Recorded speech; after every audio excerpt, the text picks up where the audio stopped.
A paz do Senhor, meus irmãos. Sejam todos bem-vindos, a mais uma pré-aula, da nossa amada EBD do campo de Canoas Norte.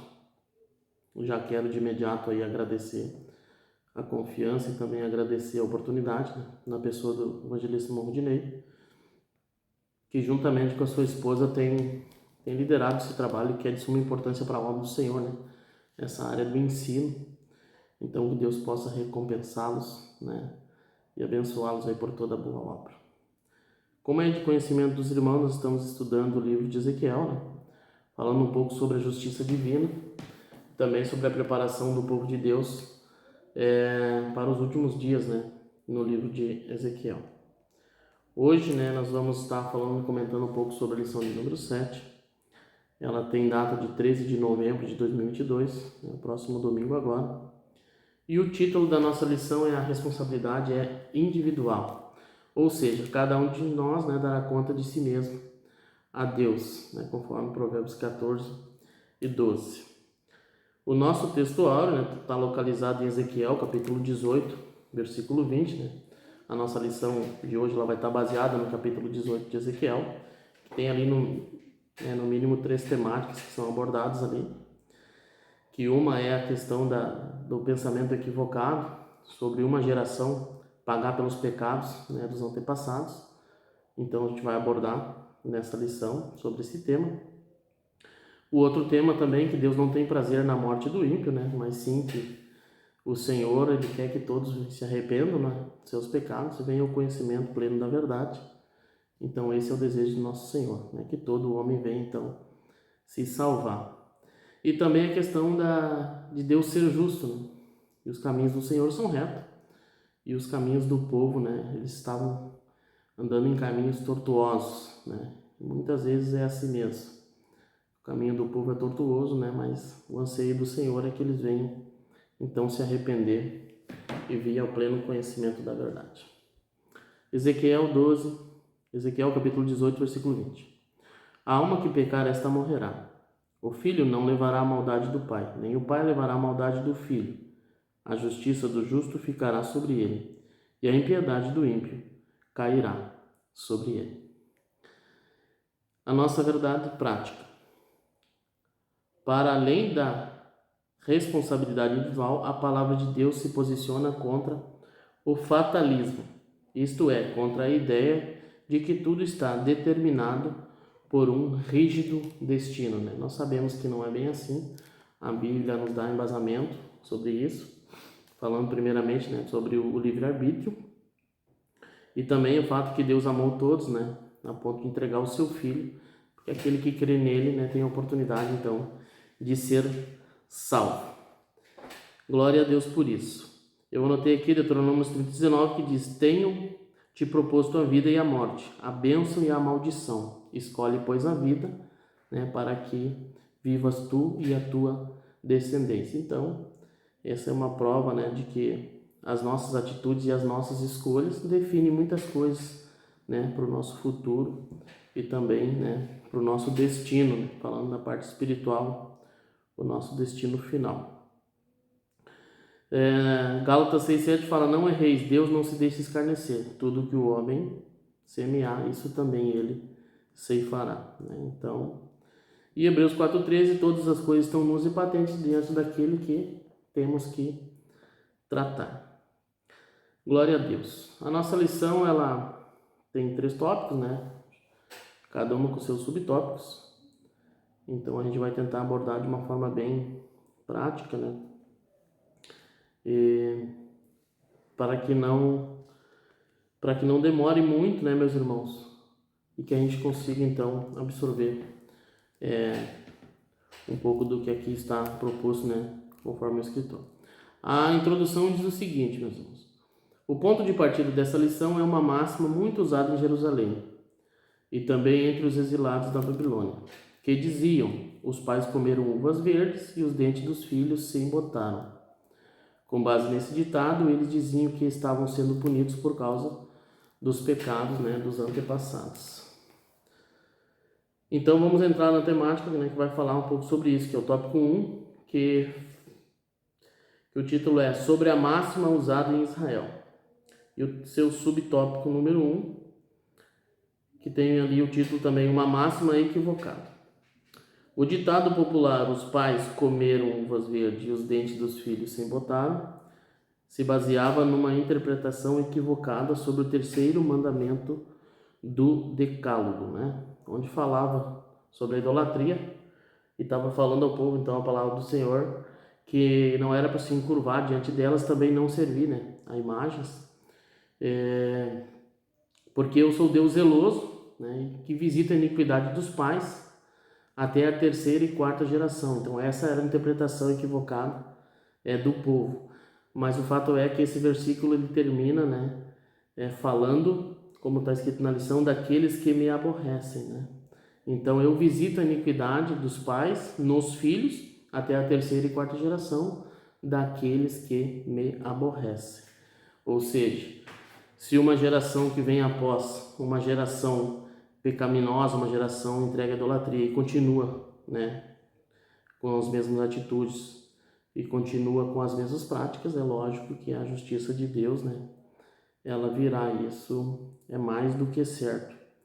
Então a Bíblia ela é bem clara quanto a isso. Mas aquele que se arrepende, né, ele vai alcançar então a misericórdia do Senhor, e para ele também está proposto, né, a bênção, né, da salvação. No finalzinho do primeiro tópico está escrito assim, ó: é um princípio divino estabelecido desde a lei de Moisés, né? E aqui o escritor colocou Deuteronômio 24:16, que diz: os pais não morrerão pelos filhos e os filhos não morrerão pelos pais, né? Cada um vai, né, dar conta do seu próprio pecado, né? Cada um morrerá pelo seu próprio pecado. Isso é lembrado na história de Israel. E aqui também o escritor citou, né, 2 Reis, capítulo 14, 5 e 6, quando Amazias, então, ele assume o reinado, quando ele é realmente declarado rei, ele, né, manda matar aqueles que mataram seu pai.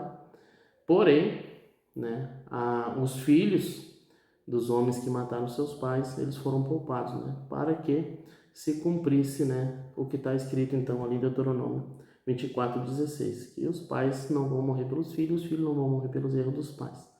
Então é a palavra se completando, né, em nome de Jesus. Glória a Deus por isso, meus irmãos. Porque na nossa vida também, né, particular, se imagine só se a gente respondesse por atitudes dos nossos pais, os nossos antepassados, como seria, né? Talvez muitas pessoas não teriam chance, mas graças a Deus que, né, cada um de nós, então, responde por si só. Então Deus não dá a oportunidade todo dia de acertar, fazer a coisa certa, né? Se arrepender dos pecados, né, e entrar no processo de santificação. Subtópico número 2. Jeremias e Ezequiel trataram do assunto. A palavra profética em Jeremias é escatológica, né? Ou seja, é a doutrina das últimas coisas, né? Escatológico está falando de profecia das coisas que virão. A sessão de Jeremias 30 a 33 é o livro da consolação, que não foi editado separadamente como Lamentações. Essa parte da profecia anuncia a restauração de Israel e de Judá e contempla o futuro glorioso da nação unificada. Esse oráculo, né, que quer dizer palavra divina, né, oráculo, esse oráculo está nesse contexto, como nos revela também a profecia do livro de Jeremias. É nesse contexto escatológico que nunca mais será pronunciado em Israel tal provérbio popular, mas a proibição anunciada por Ezequiel é imediata, né? A diferença, então, dessa mesma temática que foi abordada por Jeremias e também por Ezequiel, que Jeremias estava falando de coisas futuras, né? E essa repreensão ao povo era para aquele momento ali, né? Que Deus usou, então, Ezequiel para executar essa correção naquele momento ali, né? Para que o povo não continuasse, então, no erro e no engano, né? A Bíblia fala em Hebreus 12:6 que o Senhor disciplina quem Ele ama. Então, quando nós recebemos a disciplina do Senhor, é porque Deus nos ama. Então, a gente sempre tem a oportunidade, né, de mudar, de consertar, de voltar, de fazer a coisa certa, né? Todos os dias Deus nos dá, então, muitas oportunidades. E fato é, né, que todas as profecias, Deus sempre deixa uma palavra de esperança, né, de consolação para o povo, né? como Deus promete também trazer o povo do cativeiro, né? Então as profecias sempre terminam com uma palavra de consolo. O subtópico de número 3, né, vai falar sobre o problema em nosso tempo. Esse mesmo problema, né, em nosso tempo. A doutrina das luvas verdes e dos dentes embotados, que predominou o imaginário popular de Israel, veio a ser parte do cardápio doutrinário de um movimento infiltrado em algumas igrejas, conhecido como batalha espiritual. A gente vê muito falar sobre isso, né? E isso é uma verdade, nós estamos em batalha espiritual, que a Bíblia vai dizer que a nossa luta não é contra carne nem sangue, né? Efésios 6 fala sobre isso. A nossa luta não é contra carne nem sangue, mas contra principados e potestades, né? Nas regiões celestiais. Então sim, nós estamos em guerra, estamos em luta espiritual, né? A nossa carne milita, né, com o nosso espírito, e há uma guerra espiritual constante, e é por isso que o crente tem que estar em constante oração, vigiando e estudando a palavra do Senhor, né? Essa parte do ensino é conhecida extravagantemente, é a conhecida extravagante doutrina da maldição hereditária. Maldição hereditária é, então, uma geração está respondendo pelas atitudes de uma geração que já passou. Então isso, ela é a nossa lição, veio para esclarecer, né, como também a palavra do Senhor veio a Ezequiel, para que tirasse, né, da boca do povo esse dizer e também todo esse engano.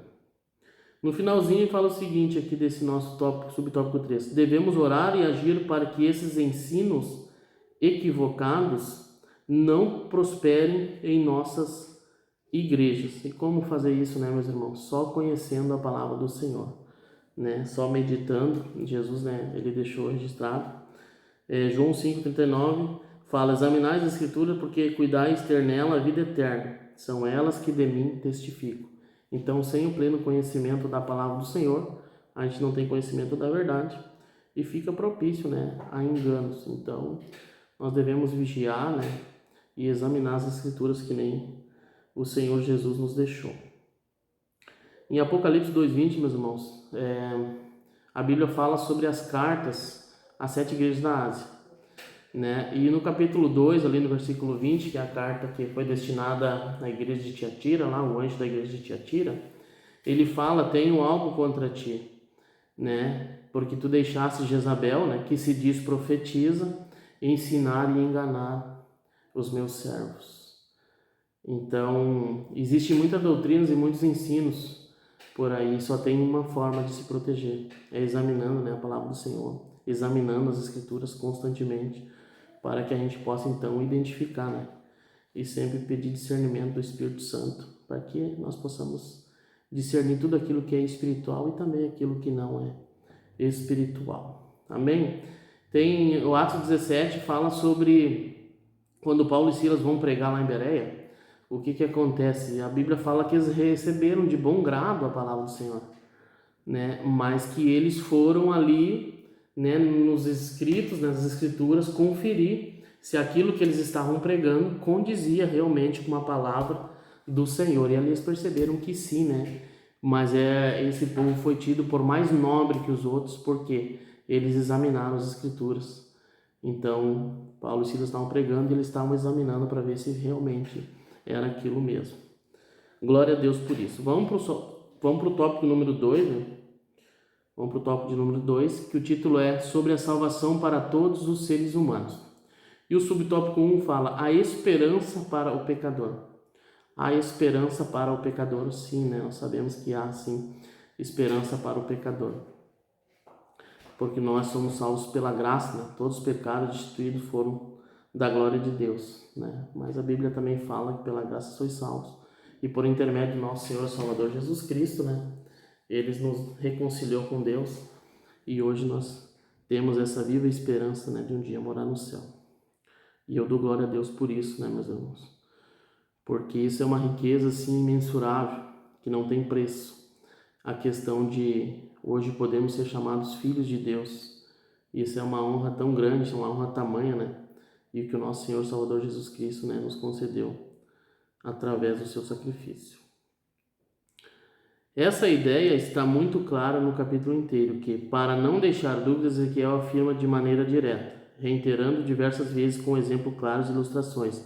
A vontade de Deus é a salvação de todos os seres humanos, para que ninguém se perca. E nisso o profeta antecipa o pensamento do Novo Testamento, né? E aqui o escritor registrou também João 5,40, mas também registrou 1 Timóteo 2,4, que diz o seguinte, que quer que todos os homens, né, sejam salvos, né, ou se salvem, e venham ao conhecimento, né, da verdade, né, só através da palavra do Senhor.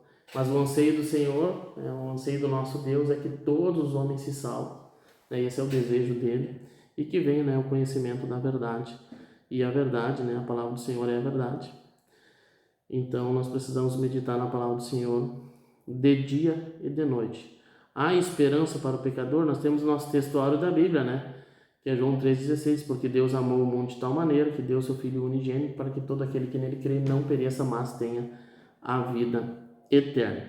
E 1 Pedro 1,3 fala, bendito seja Deus e Pai de nosso Senhor Jesus Cristo, segundo a sua grande misericórdia, né? Nos gerou de novo para uma viva esperança, né? Através do quê? Da ressurreição do nosso Senhor e Salvador Jesus Cristo. Então, essa é a alegria do crente, né? Que através da ressurreição do Senhor, nosso Senhor e Salvador Jesus Cristo, hoje nós temos a oportunidade, então, de sermos salvos e fomos gerados para uma viva esperança. Glória a Deus por isso. Então, o subtópico 2, né? Do tópico 2, refutando um pensamento fatalista, né? Fatalista é quem acredita em predestinação, já acredita em destino, né? Que as coisas já estão, né, predestinadas. Tanto os exilados na Babilônia como os que estavam em Judá e em Jerusalém acreditavam ou se justificavam numa ideia falsa de que estavam pagando pelo pecado dos seus pais, mesmo depois da destruição de Jerusalém, né? Deus proíbe o uso desse ditado popular porque a responsabilidade é individual, né? Como é o título da nossa lição, né? Então, não erreis, né? Deus não se deixa escarnecer tudo aquilo que o homem semear, isso, né? Ele vai colher, né? Isso ele ceifará. Então, isso é Bíblia, que conforme as nossas atitudes, sim, né? Nós possamos sofrer ou não, mas que não é nada de predestinação, né? Cada um vai dar conta de si mesmo, né? Perante o nosso Deus. Graças a Deus por isso, né? Pensando agora em Adão e Eva, quando Eva pecou, que quando Deus questionou Adão, ele falou que foi a mulher que tu me desse, né, Senhor? Ou seja, é uma característica nossa do ser humano, né? Às vezes querer jogar a culpa para o outro, mas na verdade nós temos que assumir, né, todas as nossas responsabilidades perante a obra, perante o Senhor, perante a nossa família, né? E assumir as nossas responsabilidades e sermos honestos conosco e também com o nosso Deus, né? E com aqueles que nos cercam, né, meus irmãos? Porque o crente, ele vive, né, com base na verdade e ele vive pela verdade, prega a verdade. Amém? O subtópico número 3 vai falar de duas situações. Quais são as duas situações, né? A pessoa que peca, né, mas que se arrepende e é perdoado. E a pessoa também, né, que conhece, está vivendo o evangelho, mas que ela cai, né, cai no pecado. E aí, se ela não se voltar para Deus, né, o seu destino com certeza vai ser ali a morte, né, o juízo sobre essa pessoa. Então, são duas situações. A pessoa que, né, está no pecado, mas que ela tem um encontro com Deus e se arrepende verdadeiramente dos seus pecados, para ela haverá salvação. E também, né, para nós, né, meus irmãos que estamos vivendo o evangelho, se porventura, né, que Deus repreenda essa pessoa que venha cair, né, no pecado e não se arrepender, com certeza não vai ter chance para ela, né? A Bíblia fala que aquele que encobre suas transgressões, ele nunca prosperará, né? Mas o que confessa e deixa, né, esse vai alcançar misericórdia, né? Isso está em Provérbios capítulo 28. Também Mateus 3,8 fala, produzir frutos dignos de arrependimento, né? Então nós constantemente devemos nos arrepender das nossas atitudes, né? O pecado na nossa vida, ele é para ser uma consequência, né? Uma consequência não, deve ser um acidente, né?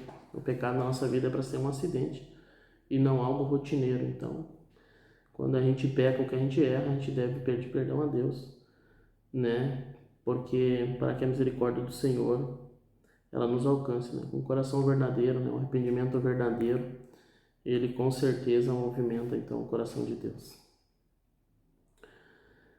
Glória a Deus. Eu também anotei aqui Provérbios 29:1 que fala que o homem que muitas vezes é repreendido e endurece, né, o seu coração, endurece a sua cerviz, ele será quebrantado repentinamente e para ele não vai ter cura.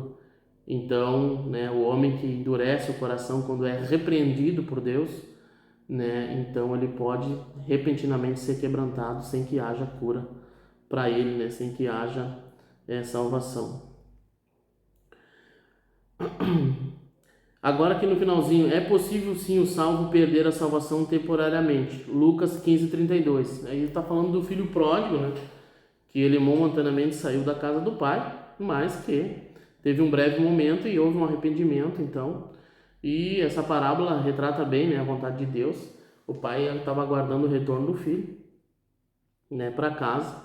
E foi necessário na vida, né, deste jovem aí, né, que conta essa parábola, para que ele, né, viesse ao arrependimento verdadeiro, né? Então ele precisava vivenciar aquilo para que realmente fosse regenerado, né? Mas o pai estava esperando de braços abertos, porque todo aquele que se arrepende, né, o Senhor ele tem anseio, né, em recebermos nós de novo, né, na sua presença, em plena comunhão com Deus.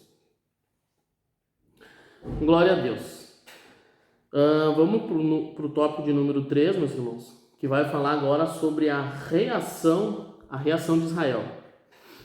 Uma pergunta retórica, né? O subtópico 1 aqui do tópico 3. Na verdade, são duas perguntas. Não é o meu caminho direito? Não são os vossos caminhos torcidos? Né? É uma pergunta, é uma afirmativa que vem em forma de pergunta, né? Porque o povo estava dizendo, né, que Deus não era tão justo assim, né, olhando para a situação que estavam vivenciando. Então, o povo estava, né, dizendo que Deus não era tão justo assim, né, o que não tinha nada a ver, né, porque todo aquele que se arrepende, né, e onde há um conserto com Deus, né, então ali a misericórdia do Senhor nos cobre, né, e aí são perdoados os nossos pecados, e daí nós temos a oportunidade de sermos regenerados. A pergunta retórica não espera a resposta, trata-se de uma afirmação em forma de pergunta. É o que Jafé afirma nessa passagem. Esses recursos estilísticos são frequentes nas escrituras. Vejam alguns exemplos, né? Então a Bíblia cita aqui, a Bíblia não, a lição cita alguns exemplos da Bíblia, né? E no final aqui está escrito assim, ó, depois de explicar essas verdades e apresentar os fatos, vem a conclusão. Os caminhos do Senhor são retos e os do povo, né, torcidos. Amém? Porque Deus é justo, né? Abraão chega a dizer naquele encontro que os anjos estão indo para destruir Sodoma e Gomorra, em que ali ele aborda os anjos, né? E os recebe, né, na sua tenda. E quando ele toma conhecimento do que eles vão fazer, né? Abraão começa, né, a questionar se naquela cidade tivesse pessoas justas, né? Se o Senhor, né, ia poupar a cidade por causa dos justos, né? E então ele começa numa proporção e vai reduzindo, né? Ao ponto, então, no capítulo 18, ali, ao versículo 25, dele falar que não faria justiça o juiz de toda a terra, né? Com certeza, o juiz de toda a terra, ele faz justiça, né, para todas as coisas, né? Todas as coisas estão nus e patentes diante daqueles com quem temos que tratar. Então, Apocalipse também fala que os olhos do Senhor são como tocha de fogo. Então, tudo ele vê, não há nada que possa ficar encoberto, né, diante do nosso Deus. E ele vai retribuir, né, cada um conforme as suas atitudes e conforme aquilo que a gente tem feito, né? A nossa postura, os nossos atos, né, no dia a dia. Então, por isso que o crente tem que andar em constante oração, né, vigiar e orar, né? Então, para que a gente não venha cair em tentação, para que a gente também não venha cair no engano e no erro. Subtópico 2, sobre a justiça. Ezequiel deixa claro mais que o sol do meio-dia que a lei da responsabilidade individual é justa e está de acordo com os atributos divinos. Esse atributo é manifesto no castigo do pecador e na premiação do justo, o qual recompensará cada um segundo as suas obras, né? Romanos 2, capítulo 6. E graças a Deus, né? Nós temos aquela parábola do Lázaro, do rico e do Lázaro, né? Então, por mais que a gente sofra algumas injustiças aqui nessa terra, né? A eternidade ela vai acabar resolvendo uma série de problemas, né? Uma série de injustiças, né? Porque no céu não haverá isso e o Senhor ele vai retribuir de forma correta, né? O que cada um tem feito, né? Nessa terra. Então, se muitas vezes somos injustiçados, né? A gente entrega para que Deus ele tome conta de várias situações. E porque o Senhor ele é justo e ele sabe, né? Julgar com retidão todas as coisas. Glória a Deus por isso. Glória a Deus. Esse atributo se harmoniza com a santidade de Deus. A Bíblia declara com todas as letras que somente Deus é justo, considerando justiça como atributo, no sentido absoluto de perfeição. Deus é um juiz justo, né? A gente não pode de maneira nenhuma, né, levar em consideração alguns atributos de Deus e descartar outros, né? Deus ele é santo, né? A Bíblia fala 3 vezes santos, ele é santo, santo, santo, né? E Deus é justiça também, né? Ele é juiz, né? Justo, mas Deus também é amor, né? E é por isso, é por causa desse amor e a sua infinita misericórdia, né? Que nós estamos aí, né? Alistados nesse exército para fazer essa obra, mas é pela misericórdia do Senhor, né? Que tem se renovado a cada manhã na minha, na tua vida. Então glorifique a Deus, né? Por essas oportunidades que Deus tem dado de nós estarmos fazendo a obra, né? Um grande privilégio estar trabalhando para o Senhor. Graças a Deus, né? 1 João 4,8 fala: aquele que não ama não conhece a Deus. Por quê? Porque Deus é amor, né? Mas também é justiça, que é o que nós estamos estudando. O último subtópico do tópico 3 aqui, o arrependimento, né? O arrependimento é uma mensagem que não deve sair das nossas igrejas, né? A gente tem que estar sempre pregando sobre arrependimento, que o pecador venha ao arrependimento e ao pleno conhecimento da verdade, para que haja então cura, para que haja libertação e para que haja salvação, né? Deus é justo e misericordioso. A retribuição ao pecador costumaz vem depois de muitos anos de apelo, o arrependimento, sem resposta do povo. A resposta dada aos críticos deixa claro também que mesmo o ímpio na sua impiedade, deixando o pecado e voltando a praticar a justiça, tem perdão. Todos precisam de arrependimento e buscar o perdão de Deus, e não acusar o próprio Deus, né? Que é o caso de Adão ali. Quando o Senhor chamou ele falou: foi a mulher que tu me deste. Ou seja, o Senhor errou. Na verdade, não, meus irmãos, a gente não pode terceirizar as nossas culpas, né? Na verdade, quando a gente sabe que está errado, quando a gente é acusado, ou quando a gente é corrigido ou repreendido, inclusive pelas nossas lideranças, nossos pastores, temos que assumir então as nossas culpas, as nossas debilidades ali, para que haja um arrependimento verdadeiro, para que haja um conserto, e Deus se agrada nisso, o Espírito Santo habita, né, nesse tipo de atitude.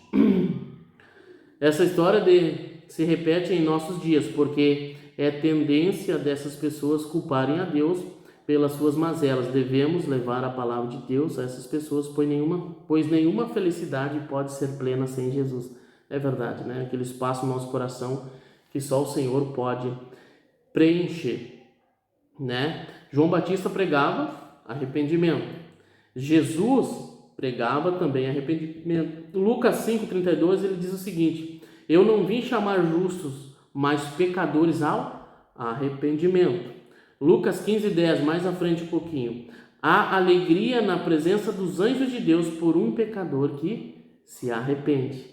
Por isso que a mensagem do arrependimento não pode sair dos nossos púlpitos, né? A gente tem que pregar arrependimento para que haja conserto, né, no meio do povo e no meio da igreja. E em Atos 2 também Pedro, né, depois ali daquele movimento, no dia do Pentecostes, ele se levanta e prega, e o povo pergunta o que é necessário, né, fazer. Ele diz que eles se arrependem, né, e que então aceitem ali o Senhor e Salvador Jesus Cristo, né, como o único e suficiente Salvador.